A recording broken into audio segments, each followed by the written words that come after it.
ಮುಖ್ಯಮಂತ್ರಿಗಳಾದಂಥ ಸನ್ಮಾನ್ಯ ಶಿವಕುಮಾರ್ ಅವರು ಏನು ಗ್ಯಾರಂಟಿಗಳ ವಿಚಾರದಲ್ಲಿ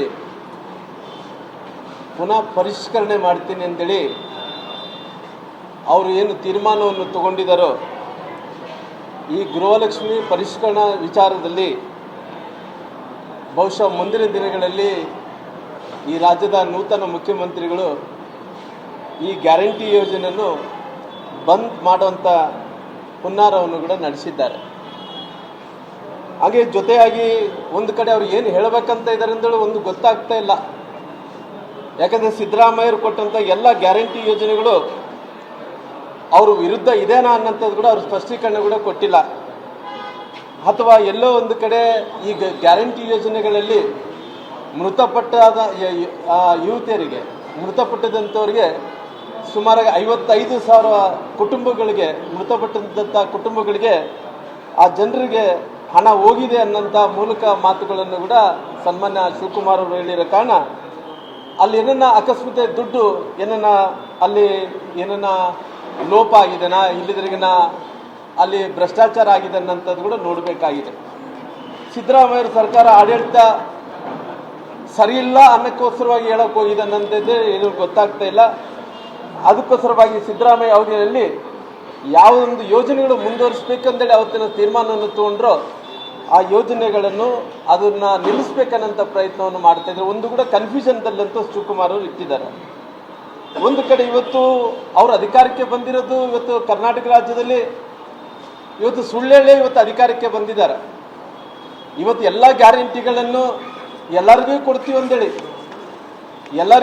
ಅಂದೇಳಿ ಸುಳ್ಳೇಳಿ ಇವತ್ತು ಅಧಿಕಾರಕ್ಕೆ ಬಂದ ನಂತರ ಅವತ್ತಿನ ಸಿದ್ದರಾಮಯ್ಯರು ಹೇಳಿದಂಥ ಮಾತೇನು, ಅವತ್ತು ಸಿದ್ದರಾಮಯ್ಯರು ಹೇಳಿದಂಥ ಮಾತು ಅವರು ಕಾಕಾ ಪಾಟೀಲ್ಗೆ ಫ್ರೀ, ಸಿದ್ದರಾಮಯ್ಯರಿಗೆ ಫ್ರೀ, ಮಾದೇವಪ್ಪ ಅವರಿಗೆ ಫ್ರೀ, ಎಲ್ಲರಿಗೆ ಫ್ರೀ ಅಂದೇಳಿ ಅಧಿಕಾರಕ್ಕೆ ಬಂದ ನಂತರ ಇವತ್ತು ಜನರಿಗೆ ಇವತ್ತು ಸುಳ್ಳನ್ನು ಹೇಳಿ ಅಧಿಕಾರಕ್ಕೆ ಬಂದ ನಂತರ ಇವತ್ತು ಯಾರನ್ನಾಗಲಿ ಬಂದು ಜನರು ನಮಗೆ ಗ್ಯಾರಂಟಿ ಕೊಡ್ರು ಅಂತೇಳಿ ಯಾರಿಗೆ ಕೇಳಿಲ್ಲ.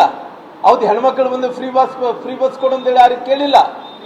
ಆದರೆ ಕೂಡ ನಿಮ್ಮ ಸ್ವಾರ್ಥ ಸಲುವಾಗಿ ಇವತ್ತು ಕೊಟ್ಟು ಪುನಃ ಪರಿಷ್ಕರಣೆ ಮಾಡೋಕ್ಕೇನು ಹೊಂಟಿದ್ರು, ತಾವು ಬಂದ್ ಮಾಡೋಕ್ಕೇನು ಕೊಟ್ಟಿದ್ರು, ಈ ರಾಜ್ಯದ ಹೆಣ್ಮಕ್ಳ ಮುಂದೆ ಮಹಿಳೆಯರ ಮುಂದೆ ತಾವು ಕ್ಷಮೆಯಾಚನೆಯನ್ನು ಮಾಡಬೇಕನ್ನಂಥ ಒತ್ತಾಯವನ್ನು ಕೂಡ ನಾನು ಮಾಡೋಂಥ ಕೆಲಸ ಮಾಡ್ತೀನಿ. ಯಾಕಂದರೆ ಎಲೆಕ್ಷನ್ ಅಂತೂ ತಾವು ಗೆದ್ರಿ, ಎಲೆಕ್ಷನ್ ಸಲುವಾಗಿ ತಾವು ಗ್ಯಾರಂಟಿ ಕೊಡಬೇಕಾಯಿತು, ಗೆದ್ದ ನಂತರ ಇವತ್ತು ಏನು ಹೇಳ್ತಾ ಇದ್ರಿ, ಎಲ್ಲೋ ಒಂದು ಕಡೆ ಗ್ಯಾರಂಟಿ ಯೋಜನೆಯಲ್ಲಿ ದುರ್ಬಳಕೆ ಆಗಿದ್ದಾವೆ. ಇವತ್ತು ಗ್ಯಾರಂಟಿ ಯೋಜನೆಯಲ್ಲಿ ಸಾಕಷ್ಟು ದುರ್ಬಳಕೆ ಆಗಿರೋ ಕಾರಣ, ಭ್ರಷ್ಟಾಚಾರ ಆಗಿರೋ ಕಾರಣ ಅದನ್ನು ನಿಲ್ಲಿಸ್ಬೇಕಂತೇಳಿ ಇವತ್ತು ಪ್ರಯತ್ನವನ್ನು ಮಾಡ್ತಾ ಇದ್ರಿ.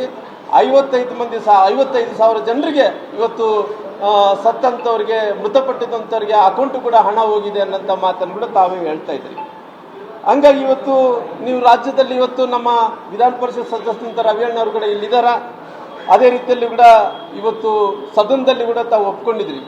ಗೃಹಲಕ್ಷ್ಮಿ ಯೋಜನೆಯಲ್ಲಿ 2 ತಿಂಗಳಾಯಿತು, ಇಲ್ಲಿ ತನಕ ಕೂಡ 5,000 ಕೋಟಿ ರೂಪಾಯಿ ಹಣವನ್ನು ಕೊಟ್ಟಿಲ್ಲ ಅನ್ನೋಂಥ ಮಾತನ್ನು ಕೂಡ ತಾವು ಒಪ್ಕೊಂಡಿರೋ ಕಾರಣ ಯಾರು ಗೃಹಲಕ್ಷ್ಮಿ ಅಂದ್ರಿಗಿನಲ್ಲ, ಯಾವ ಲಕ್ಷ್ಮಿಗೆ ಕೊಟ್ಟಿದ್ದಾರೋ ಗೊತ್ತಿಲ್ಲ ಆಗಲಿ, ಇಲ್ಲಿ ಜನರಿದ್ದಂಥ ಲಕ್ಷ್ಮಿಗಂತ ಹಣ ಬಂದಿಲ್ಲ ಅನ್ನೋಂಥ ಮಾತನ್ನು ಕೂಡ ನಾನು ಹೇಳಬೇಕಾಗುತ್ತೆ. ಅದಕ್ಕೋಸ್ಕರವಾಗಿ ಒಂದು ಕಡೆ ಸಿದ್ದರಾಮಯ್ಯರದು ಇವತ್ತು ಶಿವಕುಮಾರ್ದು ಶೀತಲ ಸಮರದಲ್ಲಿ ಇವತ್ತು ಯುದ್ಧಗಳು ನಡೀತಾ ಇದ್ದಾವೆ.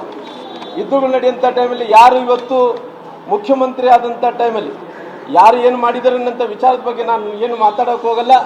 ಬಹುಶಃ ಇವತ್ತು ಶಿವಕುಮಾರ್ ಅವರು ಮುಖ್ಯಮಂತ್ರಿ ಆದ ನಂತರ ಮೊನ್ನೆ ಕನಕ್ಪುರ್ಗೆ ಹೋಗಿದ್ರು.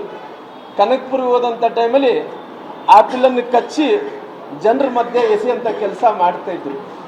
ಅವ್ರ ಸ್ಟೈಲ್ ಗಮನಿಸಿದಂಥ ಟೈಮಲ್ಲಿ ಅವ್ರು ಇನ್ನು ಮುಂದೆ ನಾನು ತಿಂದ್ರ ನಂತರ ಉಳಿದಿದ್ದೆಲ್ಲ ಕೂಡ ರಾಜ್ಯದ ಜನರಿಗೆ ಎನ್ನುವಂಥ ರೀತಿಯಲ್ಲಿ ಅವರು ಆ್ಯಪಿಲನ್ನು ಕಚ್ಚಿ ಜನರಿಗೆ ಎಸೆಯುವಂಥ ಟೈಮಲ್ಲಿ ನಾವೆಲ್ಲರೂ ಕೂಡ ನೋಡಿದ್ವಿ.